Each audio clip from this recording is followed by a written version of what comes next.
The ACN podcast is made possible thanks to the generosity of our listeners and sponsors, including the Agile Alliance. As a nonprofit membership organization, the Agile Alliance is an excellent resource to help you along your Agile journey. To learn more about the Agile Alliance and our other sponsors, as well as how you can become a sponsor or supporter of our show, please visit acnpodcast.org for more information.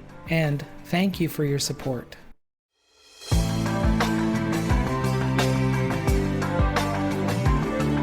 Good morning and good evening, everyone. Welcome to the Agile Coaching Network. The Agile Coaching Network is a community of people who get together on a monthly basis. Our whole goal here is to share and to give back to the community that has been so gracious to us over the years. And so hopefully the information that you get here can propagate and can help you to explore and to do Agile in a really great way within your company. I'm joined by a set of hosts, Shauna, Deanna, Jorg, Sheila Eckhart, and Sheila McGrath, Hendrik, and of course, all of you come and join us every month. The Agile Coaching Network is viewer supported. So if you've not had a chance to go to acnpodcast.org, that site will take you to all of the recordings that we've done over the years. If you ever miss one of these episodes, you can go up to almost every major podcast system that's out there. And you can subscribe to the Apple Podcast, Spotify, Google, iHeartRadio. You can even ask your connected device to play this. And it's amazing to think that after all the technology that's been added over the years, that we now have connected devices that will actually play this podcast, which is pretty darn cool. So to get going on our question today, I posted this up on LinkedIn yesterday. And the question of whether or not Agile has jumped the shark. And for the people who are not familiar with the jump the shark reference, if this happened to not be in, for whatever reason, you missed this old episode of a show that used to be on in the US called Happy Days. This was the Fonz was the character, and this was near the actual end of this series itself. It had been playing for like multiple seasons, and they just ran out of material. And this particular scene was literally the one actor who jumped a shark within this episode. And right after that, soon after that, the show just collapsed and went into retirement, which, because it just lost steam. It didn't have any more momentum behind it any longer. And one of the things that we see as a reoccurring theme, and I've seen this for more than a decade now, is that there's a whole bunch of quotes that start to get put up onto the web about Agile being dead. Some people saying Agile isn't dead, it's just misunderstood, or it's not being done right. Some blame consultancies for coming into the space and killing it, or in the fact that it's now become just as heavy that what we were looking at when the manifesto was written, the alternatives that, if you think of like things like XP, Scrum, Crystal, all of the different methods of what was then the lightweight methods that eventually became under this umbrella called Agile, has it become just as heavy and bureaucratic and other things with some of, say, the scaled frameworks that are out there and some of the other methods? Has it just been glued with so much stuff to it that it's lost its lightweightness, and it's now from an ability for us to be able to adopt Agile? It's months and months of trainings and certifications, and then to get a group of 10 people to go or a group of 100 people to go on Agile, it just is a heavy lift for organizations. And so the question for the group today, is Agile still relevant? Has it jumped the shark? Are we just at the tail end? Or if you look at S-curves that you see in markets, you see that sort of that long drift off tail as you hit its peak, and then it slowly drifts off into eventually to where something else replaces it. If it's not actually jumped the shark as of yet, what are teams doing to keep it going, to keep what we intended with the Agile Manifesto and the values and principles? What are teams doing to keep the momentum going within their groups and their organizations? And then if it has, then the question is, what are other people going to? I always used to say this when somebody would say, I hate that idea. I want to go do something else because the idea that was just proposed is not the one we want to go do. I would always, as a person, would always say, then what's the alternative? It's not okay just to say, I don't like Agile. The question is, what are the alternatives that people are turning to? So with that, to kick off the conversation today, Sheila Eckhart, did you want to take a first stab at this? Yeah, I would love to take a stab at this because this is a subject that is really dear to me. I have seen a lot of focus of Agile being lost. So has it jumped the shark? In a way, because it has gone from agility to process and frameworks, as you were saying. It's become heavyweight, it's become rigid. The whole idea of Agile was to not be rigid, was to do what's best in order to deliver value as quickly as possible, to be able to pivot if needed, to have those feedback loops. And that doesn't seem to be the direction that it's taking now. So I do think it's jumped the shark. Is it still relevant? That's a different thing, because I do think it's relevant if you go back and look at it as values and principles. I think the concepts of agility are still relevant. I think the term Agile has just become synonymous with process, which is anti-Agile. And the other thing that I have seen in this space is that Agile's also become synonymous with IT using Agile methods. And that is not still relevant, because it's important that the entire business understands agility. It's important that all of these different areas that are out there within the business are also Agile, and that it's not process and IT. Interesting. Just to dig into what you're saying a little bit deeper. So in your work that you're doing today, that the perception around the word itself versus the concepts of what we're trying to get through have just been so clouded that it doesn't resonate with anyone. People just push it off. That's what I'm seeing. I'm seeing that in some cases, people are hearing the term Agile and it makes them cringe, because they're thinking, oh, great, now we have a whole bunch of different rules that we have to follow. And we have a new process that we have to do. And this process doesn't work for what we're trying to, it doesn't work for us. But the whole idea that Agile doesn't work for you, it means you're not doing it right. But people look at it, you have to follow these rules from Scrum, and the ha and the re and shu ha re have been lost, and it's all just follow the rules. Okay.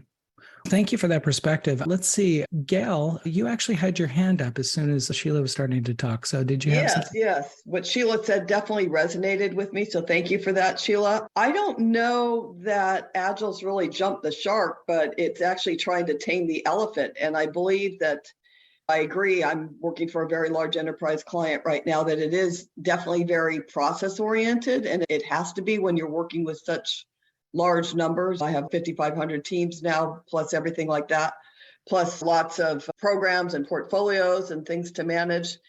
And in a sense, you do have to have some level of process and order, and a lot of the lean principles with load and capacity and flow in order just to manage those large numbers. So in a sense, in these larger environments, I think it's not necessarily jump the shark, which I believe is what you said, but it's really just taming an elephant, right? So we're trying to tame something much larger than what Agile was probably originally created for, right? Which was the smaller teams. But I think the thing to focus on is keeping the mindsets and the values and the principles all the way down to the team levels while we're managing these very large enterprise organizations. So I guess that's my feedback on what Sheila said and what you said, Ray. So hopefully that's helpful. Thank you. No, that was very helpful. Thank you for that perspective. Hendrik, we haven't heard from you in a while. What's your view of all of this? I couldn't join last month. Sorry for that. Yeah, looking at the context I have in other companies and looking at the company I'm working for, still Agile is very relevant. So this is a set of practices that are still extremely helpful.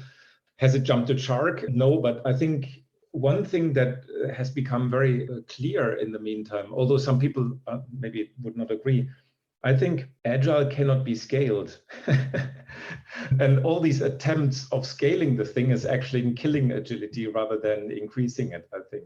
So I think there is, at the moment at least, when people are saying Agile is dead or it jumped the shark, it's very often related to a failed attempt of scaling the thing. And yeah, then as a result, then some give up and some think it's just dead and let's turn the other way. But once you have it in your company, you hardly get rid of it. So you will have your Scrum teams, your Scrum Masters, your product owners. Those structures and this way of working usually remains. But companies are looking for other ways how to be agile on a company level. And I think that's maybe a big struggle at the moment still. Some companies are better at it, some are not so good. And it has all to do, I think, with scale when you look at it. All startups are born agile just because they are small. It's easy. The human network is not too large. So the level of complexity is growing only as you try to have a larger company. And once a company is very large, the complexity is so high that you have all sorts of systemic effects. And trying to come with a framework to manage this complexity just doesn't work. Yeah. So I think the complexity thinkers, those are the people who start getting a grip on this thing.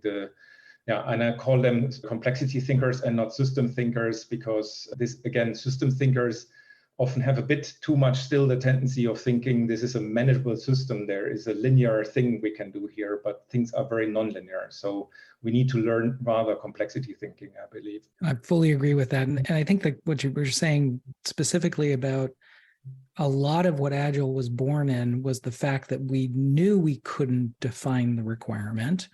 We could have some idea of what we're going to do in the very beginning, and we can write a high-level plan. But a lot of these requirements are emergent. You really don't know if you've got it right until you put it in front of a customer, and then the customer says, yes, that's exactly what I wanted, or no, could it do more of this? And that's that complexity, nonlinear thing that you didn't expect. And instead of saying, no, the product's the way it is, we're going to actually do something that makes it meaningful for the customer. Deanna, you wrote a little comment in the webinar chat, and you said that, or is it just swimming with the sharks?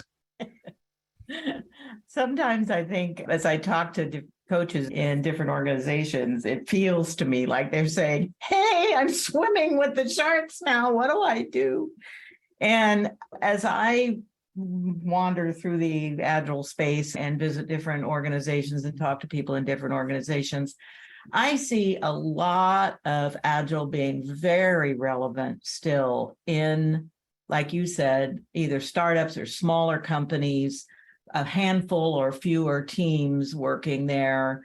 They have adopted XP mostly more than Scrum, but usually there's a Scrum layer in there too.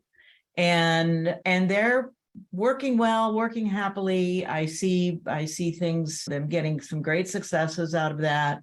I see some small organizations where they're had drifted away from Agile because they hired in some upper level leadership that was only familiar with more traditional ways of doing things, and now they're having to reset. But that's working for them. They are slowly but surely getting back on track with what the manifesto was describing, which is team level Agile.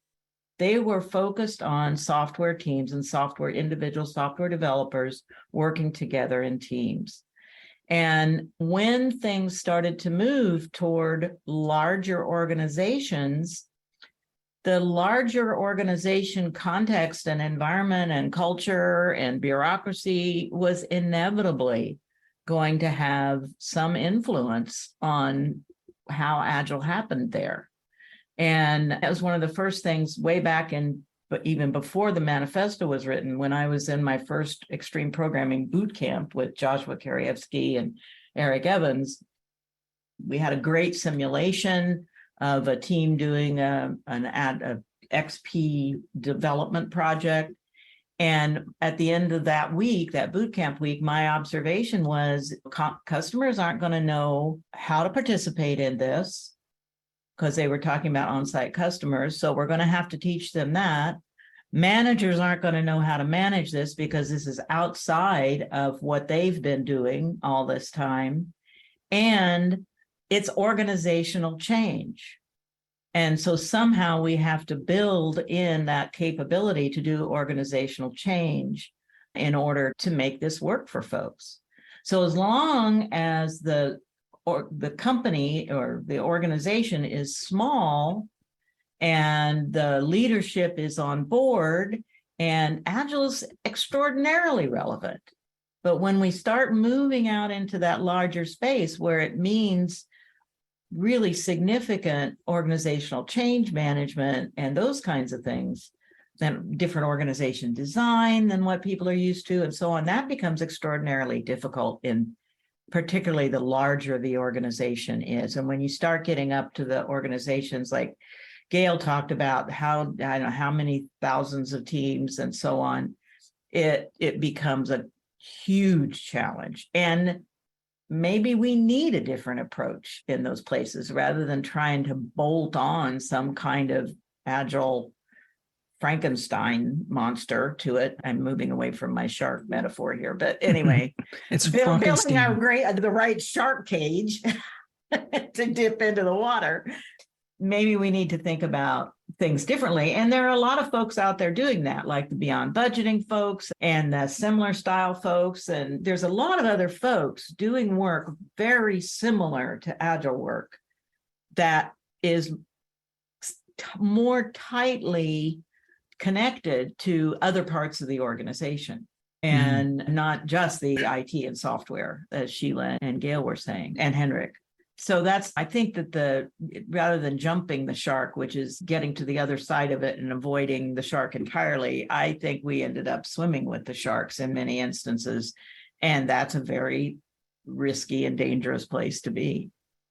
Yeah, almost in some regards, when we've called Agile the big tent for forever. And maybe because we've called it the big tent and we brought lots of things into it, that's probably made it really fragile. It's not like we're combining 5 different things together and saying, yes, Agile's over here and it's one place and it is what we do at the team level. But we also have these other things that we're gluing to it to do the full system. And rather than to make it the big tent, might have made it a big target, maybe. I don't know. Let's see. Maria, what do you have on this? I loved what the previous speakers already discussed. And I think we need to be very intentional about differentiating between what Agile stands for as a philosophy and a methodology, and then what we are oftentimes witnessing as its implementation. The values and the principles of Agile are still infinitely relevant. And I think things like transparency will never become irrelevant.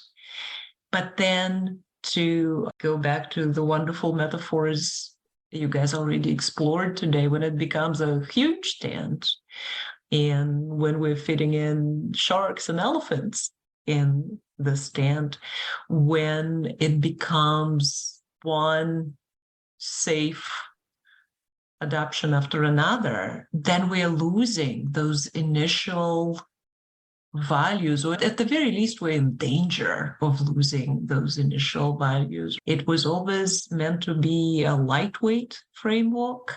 And sometimes when I look around, I do not see anything lightweight about Agile anymore. That's an interesting point. And having done very large scale Agile work, the human glue and the process glue and everything else that gets invented in order to try to get several thousand people to work in an Agile way starts to get really heavy. And in certain cases, when I try to keep my criticism on certain frameworks down, but some frameworks just really literally feel like the junk drawer of processes and tools that's just been thrown into it, where you don't need all of this. If you look at the fundamentals of individual interactions, the goal is, I don't care what process you use to go do this or what method or how you do it, we just want to see lots of people talking and interacting about the product. And if that's occurring, then we feel a little bit more comfortable that we're going the right direction. So I think those things. Jorg, how are you doing today? Happy Friday. Hi. Happy Friday, everybody. Yeah, I think a lot of things that have been said, and certainly my thoughts. So I agree with Henrik, definitely that complexity is one of the things that is coming and that probably will have a big impact, and maybe already is, on the big players and big companies. And I think that's as well a point. You can't fast track Agile. You have to do it every day and with every single action, and that's what then multiplies. There's nothing like rolling out a process, setting up rules, and that makes people agile. That doesn't make your company agile, that doesn't make your results really good. That, I think you have to approach the shark from the other end as well and find ways how the people who are far away from the tangible results of everyday work, how they can be more able to revert their decisions and make late decisions and be aware of their impact in a direct way. So make it more flexible, because that's actually what other people then in the middle again can copy. Now it's a lot of software people doing stuff. At least that's what's still around in a lot of heads.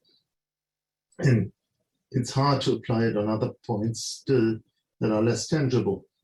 And I think that's what will help us. But it's definitely not dead. It's absolutely alive and making life better. It's one interesting point that you're bringing into, and I'm just wondering what your perspective is on this. And I'll just share a story. There used to be a person who used to come to the Agile conference, and the guy had this cart that he wheeled around with a hardware emulator, and he was teaching everyone about hardware adaptions, being able to use the methods to do hardware development. And I just remember that gentleman having a really hard time, one, getting a speaking gig at any conference, because it wasn't something that was like mainstream or the thing that people wanted to talk about. And even with his guerrilla tactic of taking it to the floor of the conference, it was still challenging for the person to get that, penetrate the system and allow that to be propagated out. So I guess my question is that part of the reason maybe new methods or the way that things are taking the oxygen in the room, is that partially our faults by not promoting some of these things a little bit heavier, some of these new ways? Maybe not because we're not promoting, but because we're already generating so much information and noise. So it's hard to spot the outliers. Probably we need a strategy, spot what is really on the outliers' minds in terms of success or chance, and then see what story is behind this. For me, it comes down to the implementation. When we think of Agile coaching, for example, we think of implementing Agile. There's this vision that you go out, you get a consulting firm, and they come in and they're bringing their Agile coaches. When we really think about it, they're really bringing consultants, the people that they're going to tell us how to do Agile. They're going to set up our meetings. They're going to set up the deliverables and set up the framework for us. And I think what's been happening is that we have this focus around that. We think of coaching as really consulting and not really coaching as the idea of how do we help these people live these values and principles, how we help them get there and solve that problem internally and solution it themselves. Because it's much easier to go in and tell people what to do. It's much easier. You go in, playbook, tell them what to do. And a lot of companies are doing that, and they're realizing that's just work. It's just process. It's not really changing how we act, how we behave, and getting those outcomes that we expect. And I think a lot of it comes to just that we've been perpetuating this interpretation of what does it mean to grow these values and principles in people through coaching. You take the word coaching, we overload it as a subject matter expert and not really a person who's helping them really bring the solution out of them. That's a good point. And I think From thinking about the stuff that I learned from Jerry Weinberg and others about just being very mindful that right now someone needs me to be a consultant or they need me to be a coach, and understanding that I'm very spatially when I'm in both of those roles because of just the language, the context, the things that are there. And sometimes when people are asking you to be a consultant, you could tell that they get really frustrated because when you start using the coaching tone with them, they get frustrated with you because you're not, could you just tell me what to do? Versus, no, I'm going to help to bring this out of you, which is really interesting. Now that's a really good point that you bring up. So I guess the question is for you then is, how do you approach it in the way of when you see this happening? Do you actually go in and say, look, hey, we need more of a coach or we need more of a consultant, or do you just allow those people to continue that tone in the way that they're approaching? What I see is that there's a change in need how like we behave, for example, and that, like you said, use your stance where it makes sense. Like if we need to be in consulting, mentoring, or coaching stance, modify it as needed. The thing what I'm thinking is like bring awareness to it. And the thing is, that's what we're seeing with these other movements, like these things around, let's focus on these behaviors and beliefs, and let's try to help people see how they can come to the aha moment and come to their own solution. And the thing I think that organizations are getting tired of is that they go out and they hire a bunch of coaches, aka consultants, and they come in with this playbook, and it just feels on another process playbook, and it's not really getting those changes. And I think a lot of it comes to more of us actually, and less of organizations. It's that organizations are looking for help, and how we help them is changing the perception on how they view Agile. That's a very valid point. Sheila McGrath. So if you get your contrast on all of this, and also someone else posted up on the chat line that I think it might be a little bit off topic, the question about how managers change how they manage an organization as it's adopting Agile and Scrum. Is that part of the problem maybe with perception issues maybe? Yeah, I think a lot of companies think that if they rename their meetings to the right names and they change everybody's titles to the right titles that sound Agile, that's all there is to it. And to me, the key to Agile is servant leadership, which is different than what a lot of in hierarchical organizations, managers direct people. They say, you do this, you do that. If you're trying to move the team to be self-managed or self-directed, you don't do that. You ask them what they think they should do. You don't schedule the meetings for them. You talk to them about, what do you think you should have? Is daily the right cadence? Should it be 3 times a week? Should it be the same time of day every day? Or for some reason, if you've got like a 24/7 kind of team, do you need to vary the timing? And ask those questions, and ask questions about, if you're in a sprint, is it better to have a stretch goal and maybe miss it within the sprint? Or is it better to leave something in the backlog, and if you have the time, pick it up? Which one is better for you, and which one is perceived better by management? And all of those things are Agile, but I think a lot of people think they just have to pay lip service to it. They just have to go through the motions. And I think they also expect miracles sometimes. And when the miracle doesn't happen instantly, because it's something that's an evolution for teams that are picking up any kind of Agile methods, they get impatient and they don't give it enough time. The other thing is, a lot of people think it only applies within IT. I have no idea what anybody said before because I had no connection. I tried, but I think there is an application for it outside of IT. I'm very interested in having the whole organization be Agile and respond to the market.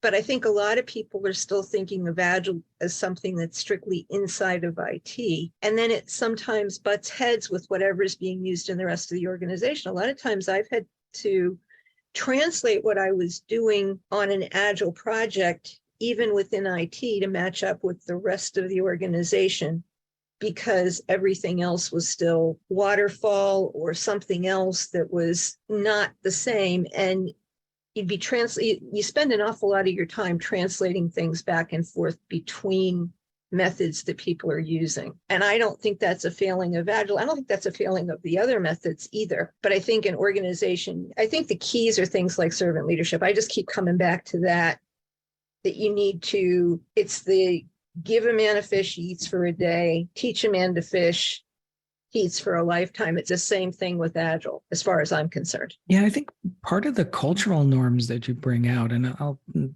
go back to my early days of my first Agile adoptions, managers were, and they still are today, held accountable to the delivery of what's being shipped. And they are measured, and their bonus structures are tied to things that are associated to it. And it makes it hard to be a servant leader, and allowing the team to go off and giving them what they need, and you're getting some success. And I want to recognize that team for that. That's something that actually shouldn't go against my performance review. It goes against their performance review. My performance review is to build a great team. And that's what I should be measured on, not whether or not the product got delivered. That actually is the responsibility of the team to go do that. So the other thing too is, and there was another story with this, and that was, I remember the first time that we tried to talk to a customer. And I remember the sales and marketing people going, "Oh, we can't have you guys talk to the customer because you might promise something to them that they want." And I thought that was just so crazy, that us talking to the customer to actually build the right product was the wrong thing to go do. And that's that question of stretching out of IT, and it needs to be in marketing, it needs to be in other components of the organization. The other piece about that, when you talked about how managers are measured, I've been in organizations where a manager was penalized for being under budget as much as they were penalized for being over budget. And if you're approaching things from an Agile perspective and you don't know everything going in, you didn't spend a year doing detailed requirements. No, you're doing it in increments and learning as you go, especially with something that's newer technologies. You don't always know what you're going to run into. So to measure someone for being exactly on budget and saying that they failed if they didn't spend enough money because they weren't really ready, or they spent a little too much because it turned out that something was a little more complicated and was new and cutting edge and nobody had ever done it before. I've had things where the teams that I was working with were doing something that nobody'd ever done before. So there are some unknowns there. And it's not really reasonable to hold them to the same budget that you would hold someone to who's doing administrative tasks that are repetitive and really don't change unless the volume changes. That is funny. I got beat up one time for exactly that, being under budget. And I remember one time an oscilloscope provider was going to give me a 25% discount for being a good customer. And I had to say, no, I can't take that discount because I'm going to be beat up for that. I said, so if you can keep it the same price and throw in maybe some more probes and other things, yeah, then we could do it. But otherwise, no, keep it full cost, please, which is just crazy insanity. Randy, you have your hand up. Yeah, Ray. One thing I wanted to bring out is that I've worked with a lot of different teams, and some teams that were really good, they just loved Agile. They embrace it. They just couldn't imagine doing anything but that. But I also see on the other side of the coin, I think Agile's become a club. And it doesn't help. Sutherland's book, which I loved reading the book, but I hated the title of the twice a work and half the time. That's what a lot of management think when we do sprints, we have daily stand-ups, so I'm going to get twice a work and half the time. And it gets to the point where I see a lot of teams just hate it. Agile is a dirty word. And they just, it just puts such a negative context in what we're trying to do. But it's really frustrating to try and get over that because, like I said, in my experience, I've had really high performing teams that they just loved it because in my mind, Agile is all about the development team and it's for making their life easier. But we've really turned that around to make it a negative for them. And that's one of the frustrations that I have. Yeah, I agree with you on that. Now, when you meant club, did you meant like Freemasons or did you mean like a baseball bat? Like a baseball bat. Okay. Because I was trying to think about club could be fun. Yeah, yeah. It depends on what type of club it is. I wish. Sometimes we can be a little bit of a clique too. And Yes. that whole notion, and I don't know what it is about this last year, but I've just heard this sort of thing come back out again. It's been put away for a number of years, but this notion that managers, as we bring in new Agile, to your organization, we're going to have to find you a new job. Oh, I hate that. And this is becoming more prevalent over the last several years. Again, and I can tell you that large companies do need their managers. They do need them to be the coaches for their employees, to grow their employees, to handle all those budgeting and other issues that, guess what? You don't want to burden the development teams for that. But anyway, I'm going to get off my little soapbox there. Eric, you have a comment on this. Welcome. Thank you, Ray. Yes, I just wanted to add some color to this conversation. I just wanted to highlight the fact that most of my career has been in medical and life science industries, medical devices, and some pharma, biotech. And no doubt in some of those agile work streams that I supported and coached, that they were IT related in terms of using informatics methodologies, including machine language and AI to fast track pharma discovery. That's all coming. But what I wanted to point out is that, yeah, it started in software, but it's thriving in other industries. So I just wanted to add some positivity to this discussion that Agile is alive and well in life sciences. That's awesome. Actually, have you guys published anything out on that? I'm in the process of developing a series of Agile in life sciences. And strangely enough, the next thing I wanted to bring up right now is about mindset and how organizations fail to transform properly. Because having the wrong mindset, especially you just brought up this new thing or ugly head that's being is rearing up in the past few years about managers being told to ship out kind of thing. That's really, in my humble opinion, something about mindset change that didn't take place, or it wasn't coached well at the very onset, so that the leadership team is going to first and foremost embrace the fact that, yes, we are going through a gentle agile transformation. This is what it means. And this is the role that agile leadership people take on. With regards to the series that I'm writing, I'm hoping to cover this thing about the difference between agile mindset and agile frameworks as the first one, because that to me is the foundational element for successful adoption. Yeah, I totally agree with you on that. Yeah, so I heard that thing about talking about Agile, is it still relevant and all that? And one thing that I'm using with my teams, I'm not banning, that's a strong word, but asking my Scrum Masters on our team and Agile coaches, never use the word Agile or Scrum with your teams. If you're a good coach or you're a good Scrum Master, you know what to tell them and tell them what is a good thing to do based on Agile values and principles. You don't need to use the word Agile says so, or a Scrum is saying doing that, so you should do it. You should be able to explain from very deep in the principles and tell them why you think that's the right thing to do or why you're suggesting these things. Because I'm not sure, recently during the last 2-3 years, the word Agile icks me. I feel like I don't like it anymore. I don't know why. Maybe I heard it too much for the last 20 years. So I want to go back to principles and explain why we do things rather than saying Agile says so. And I think that helped because we have developers on the teams or managers on the teams. They are using the word Agile. And they're whispering Agile, which is really good, I think. But I don't think people who are teaching Agile should use the word as much as they're using it right now. Interesting. So it's like Voldemort, right? So it's the mindset that we shall not say its name. But you're absolutely right about the visceral reaction that happens, because I could tell you that in my career, I have seen more damaged teams in the Agile space than I have in probably any other space. And I've seen a lot of teams that have needed work, but it's a bad adoption really turns out where it's the recovery from that is pretty hard. And maybe because we have the name wrapped around it, that also then says, hey, don't do that to me again. I think we said on previous podcasts before, I've had people say that they've been scrummed and using that as a bad word, which is not good. Steve, what do you have?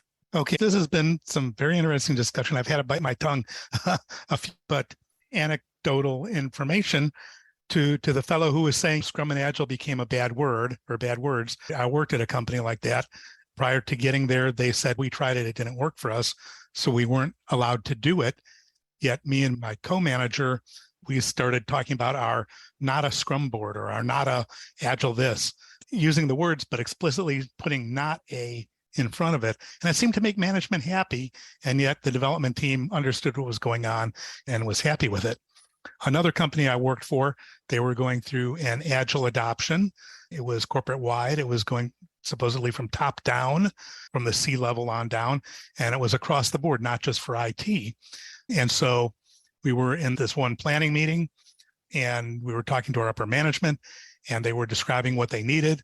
And we're looking at our backlog and saying, okay, here's where we can fit it in. If we have to prioritize it, where would it go? What would we not work on?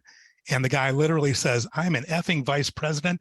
You will do what I want and you will get it all done when I want it. Okay, so much for the last 6 months of our Agile transformation. So these are the kinds of things I've seen. And so where is it going wrong? At the very beginning, someone was saying that a lot of it's coming down to management and adoption and their lack of willingness to change or adopt something new or different. And it's an interesting world out there. Yeah, I've had one of my largest adoptions, if people know my history, was back at a semiconductor company that's fairly large and probably your microprocessor and your computer runs came from that company. And there was an absolute, in 2016, there was an implosion. New management came in and imploded a lot of not just what was going on with the Agile work, but also in the lean space and a lot of the other different initiatives, and really trying to carrying the company back to this old way and approach of work that really didn't fit anymore. And I don't think it is until now, because that company is still trying to come back to its old glory, that it's understanding that these methods need to be re-embraced. And so it's just interesting that one person can cause that much instability through that, which is unfortunate. And I'm sorry that you're having to go through that. So that was historic. The new place I'm at. Yeah. It's being embraced from the top down. The CIO, he is a big Agilist. And so it's really making a difference when people at the top understand it and promote it and support it. Absolutely. Fully agree with that. And if you want to give a shout out to your company, if you guys are hiring, because I know there's some people that are listening to this podcast, that they should probably go look at your career opportunities as well. Unfortunately, we're in a hiring freeze, but we are a staffing company and we do have customers that are staffing. If you go to kforce.com, see what's out there. But yeah, that's all I can say at this point. Yeah, no, that's perfectly fine. I just know that there's a number of Agilists that over the last several months, because of just the herd mentality of, and this is another interesting aspect about the transitions to different methods. There's sort of a herd mentality that happens with this, where like with the layoffs, one company cuts 9% and everyone else cuts 9%. Why? Because somebody cut 9%, versus the perception issues and rebuilding the perceptions around what is Agile was very convenient when it was written originally as a manifesto, because then it could be pointed to and it could be advocated for. And I'm not sure if it's another word that we need or if we want to go down that road again. Deanna, do you think we should come up with a new word, or do you think we should? I think the new word will emerge. You think so? Comes along. Yeah. There were rumblings of things talking about business agility in the 2 decades before the Agile Manifesto was formed, while total quality management was going on and Japanese management and lean was emerging and all the conversations about customers, value to the customers. Those things were all happening in the 80s and 90s. And then somehow or another, this thing popped up called Agile in early 2000 or 2001. And it was emblematic of a lot of those other ideas, but applied to software. And so some folks say maybe DevOps is the next thing. And then other folks say, because that encompasses the engineering and the IT and the maintenance and dealing with the customer. Other folks have other terms that they're bandying about now, the whole business agility movement now that sort of turned back around and came out of software back into the business is there. So I think these terms emerge over time. Maybe somebody gets a bright idea and writes a book. Maybe we'll call it blame-free management. Oh, or something like that. I don't know. Was that a shameless plug that just occurred? That was a shameful plug. Anyway, but that's how these things happen. Who knew about business process re-engineering before somebody wrote a business process re-engineering book? And like I said, the Beyond Budgeting covers more than just finance. Similar style covers more than just ops. There are lots of competing ideas out there, and who knows what everybody will glom onto and coalesce around. But what I think is most important is that we all stay focused on what is it about Agile that we want to preserve whenever those new things emerge. And the example I use is I'm old enough to remember when customer satisfaction was not a thing. You got what we wanted to sell you, whether you liked it or not. And we didn't really care if you valued it, you just got it the way we wanted to build it. And that's totally, anybody who thinks that way today, we think is crazy, right? We want people even delighting us or anticipating what we might want. So this whole idea about customers has completely changed as a result of the movements that came before. So what is it that we want to preserve from Agile as this sort of movement toward more humane workplaces continues to evolve? Yeah, no, that's well said. I think that overall, that's a good closing comment for this podcast.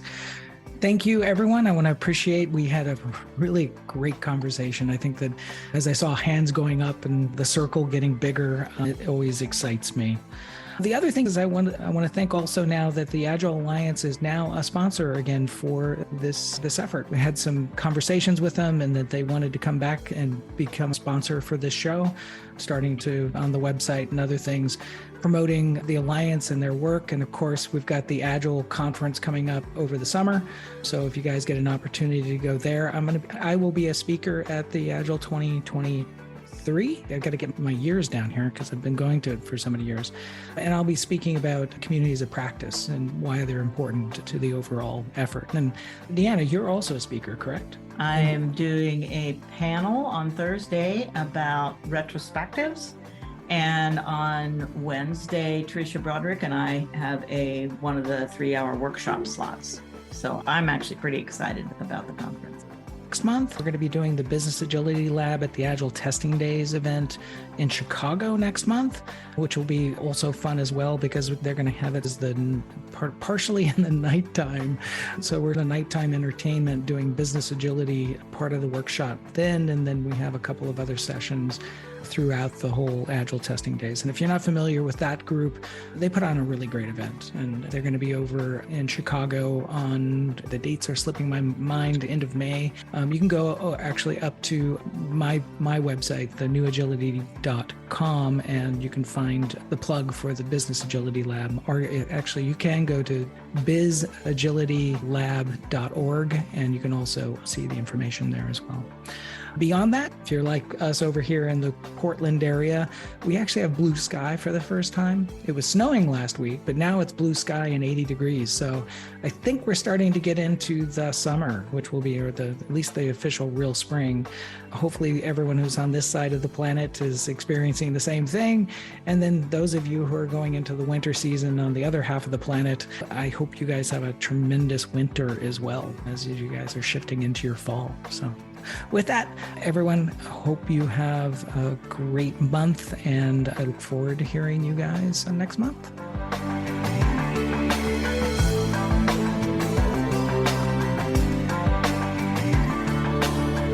The ACN podcast is for educational and informative use only. If you'd like to know more about the ACN community, please come up to acnpodcast.org and support our show.